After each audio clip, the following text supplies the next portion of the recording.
A paz do Senhor Jesus a todos vocês. Eu pensei bastante se gravar esse vídeo aqui ou não, porque ele poderia gerar controvérsias, mas sinceramente, evangelho que é evangelho, ele pode gerar controvérsia sim, pode puxar a orelha das pessoas sim. Isso não quer dizer que eu seja perfeita, nem que eu seja certinha, mas foi uma coisa que Deus tocou no meu coração lá nessa madrugada. Bom, se vocês forem reparar vídeos mais antigos aqui da página, na página, vocês vão ver que antes de eu estar com esse cabelo assim, né, natural, meu cabelo é natural cacheado, né, antes de eu usar o cabelo natural, né, escuro, meu cabelo eu pinto de preto, mas meu cabelo é castanho escuro, mas eu gosto de preto porque eu acho que é melhor, né, e antes de eu usar o cabelo natural assim, né, na cor escura, eu pintava ele de preto. Mas por que você pintava ele de preto se você gosta de falar de Deus? Porque era o meu sonho de adolescência pintar o cabelo de vermelho e não tem nada a ver com artistas, eu sempre amei a cor vermelha. Boa parte das roupas que às vezes eu compro são vermelhas porque eu amo esta cor. E não tem a ver com uma pessoa que eu tenha admirado, não. Eu apenas amo essa cor desde que eu era adolescente, desde que eu era criança, na verdade. Tanto é que na primeira vez que o governo anterior deu aquele valor de R$ 600, uma das primeiras coisas que eu fiz foi comprar produtos necessários para descolorir o cabelo e para pintar de vermelho. Tanto é que se vocês forem baixar aqui o feed, né, os vídeos aqui embaixo, vocês vão ver que meu cabelo está vermelho. Como diria o meu sobrinho, vermelho Ariel, porque ele me apelidou de Ariel quando eu pintei, ele tinha acho que uns 6 anos na época, 5, 6 anos. E ele ficou falando, tia, você ficou parecendo com o Ariel. E eu, tipo, eu alisava o cabelo na época, fazia cachos com Babyliss. Hoje os cachos são naturais, né? Até melhor. Mas aqui a questão é essa. Eu lembro que, como eu sempre gostei de falar de Deus, independente da cor de cabelo, eu comecei a gravar vídeos. Eu lembro que eu comecei a pintar o cabelo e eu comecei a fazer... Eu já fazia vídeos, né, na internet, falava sobre Deus. E justamente porque eu pintava o cabelo de vermelho, tinha gente que falava: ai, você não parece crente com essa cor de cabelo. Como se cor de cabelo definisse quem vai pro céu ou pro inferno, não é verdade?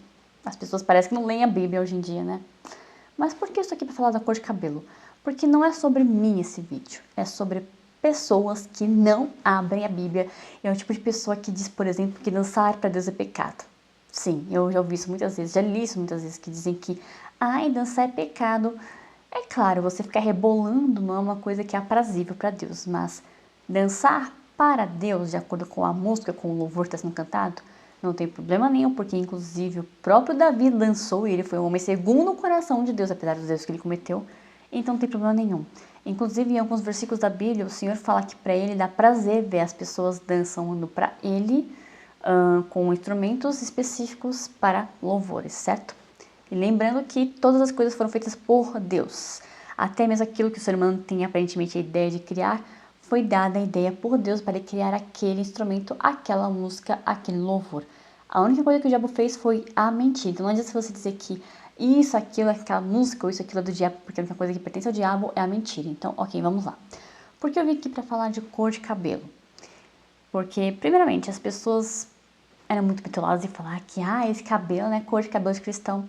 Pois bem, lembram do primo de Jesus, primo de sangue de Jesus, porque afinal de contas ele nasceu da Maria, né, ele veio ao mundo através da Maria, ou seja, a Maria era prima da mãe do João Batista, que portanto era primo de Jesus. Através de mãe, é claro, né, não através de Jesus, mas através de mãe, mas ele era primo de João Batista. Lembram qual é a descrição da Bíblia sobre João Batista?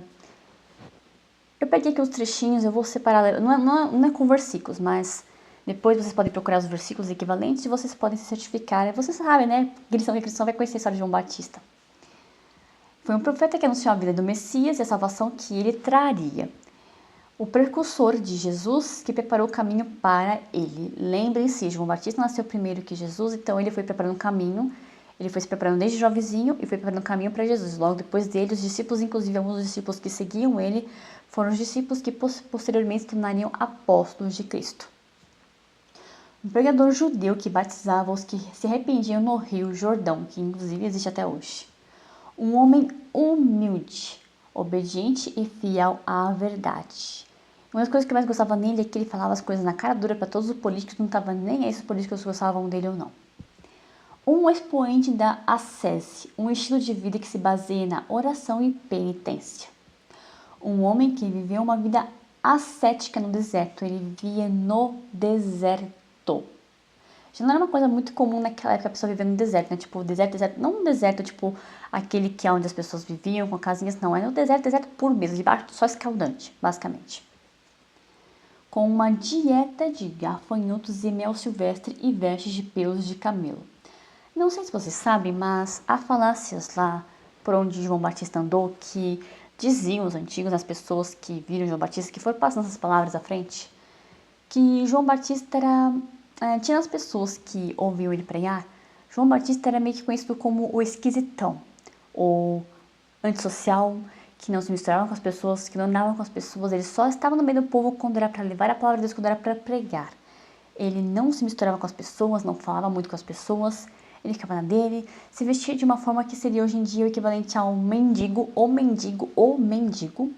Ele se alimentava de coisas, animais, gafanhotos e mel silvestre, coisas que ninguém comia muito naquela época, porque gafanhoto não era um animal que estava na dieta dos judeus, né? E se alimentava de mel silvestre. Foi a ordenança de Deus, inclusive. Agora, pensa comigo. A pessoa que tem um tipo de alimentação que é completamente hoje em dia o oposto do que as pessoas comuns comem, sejam veganas ou carnívoras, que não vai se alimentar nem de vegetais ou de carne. Pessoa que come coisas aleatórias assim, que se alimenta de mel também, basicamente de mel e gafanhotos e se veste pior, digamos, do que eu mendigo. Você daria crédito para uma pessoa dessa pregando o evangelho hoje em dia? Tenho certeza que não, sem contar que além disso, além de se vestir de uma forma muito mais do que simplesmente humilde, né? Porque ele se vestia tipo como andarilho, tipo as vestes sujas e tudo mais. Além disso, ele se alimentava de uma forma que ninguém mais se alimentava. E ele não andava muito com as pessoas, ele era mais na dele, andava no deserto. Hoje em dia, uma pessoa assim, seria esquisitona, antissocial, uma pessoa que muitos cristãos, prefeitinhos de igreja, não dariam crédito. Por quê? Porque ele era diferentão dos fariseus, dos profetas, dos pastores que ficavam nas sinagogas naquela época. Então, ele era completamente o oposto dos homens de Deus naquela época, né?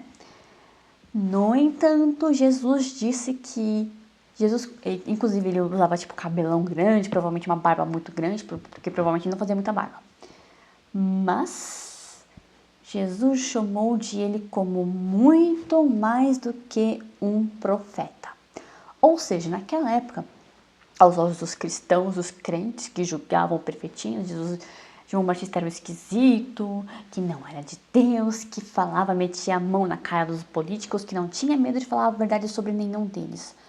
No entanto, mesmo aquela aparência esquisita de um homem que não estava muito com as pessoas, que só estava no meio das pessoas para falar de Deus, que se alimentava de coisas que ninguém se alimentava, que se vestia de uma forma que ninguém se vestia, nem mesmo as pessoas pobres da época, que ele se vestia de uma forma muito mais pobre ainda. Então ele deveria ser visto como esquisitão, que não era homem de Deus, que não era isso e aquilo. No entanto, Jesus disse que ele era muito mais do que um profeta e que não havia ninguém como ele em todas as gerações. Ninguém. E um homem assim, que Jesus disse essas coisas incríveis, era um homem que era completamente diferente. Hoje em dia ele seria o esquisitão, que todo mundo ia querer meter na cadeia, falar mal, ia falar que ele não é cristão, isso e aquilo. E João Batista era o diferentão, o esquisitão, que Jesus disse que era muito mais do que um profeta e que não havia ninguém como ele naquela geração, né? E mesmo hoje em dia. Aí as pessoas hoje em dia vêm me dizer que, ai, é pecado usar brinco, ai, é pecado fazer sobrancelha, é pecado arrumar sobrancelha, é pecado ter cílios, é pecado passar batom, é pecado a mulher vestir calça, é pecado a mulher dançar. Cuidado com a dança também, tá? Não é qualquer dança. É pecado a mulher fazer isso, fazer aquilo. É pecado o homem fazer isso, fazer aquilo. É pecado o homem ser vaidoso. É pecado o homem se cuidar. É pecado isso, é pecado aquilo. Nossa, que geração chata essa. Que geração insuportável que não abre a Bíblia de jeito nenhum. Misericórdia. Eu tenho pena de Deus, viu? Eu tenho que olhar as pessoas, olhando as pessoas, tenho que falar... pelo amor de mim, eu tenho que ter paciência com esses seres humanos, viu? Porque, olha, no lugar de Deus, não teria paciência de nenhum ser humano, viu? Porque o ser humano tá chato, viu? O ser humano se acha crente perfeito e que tá no lugar de Deus para decidir o que é e o que não é pecado. Se liga, criatura. Abre tua Bíblia antes de falar de cagar baboseiras pela boca. Abre a sua Bíblia.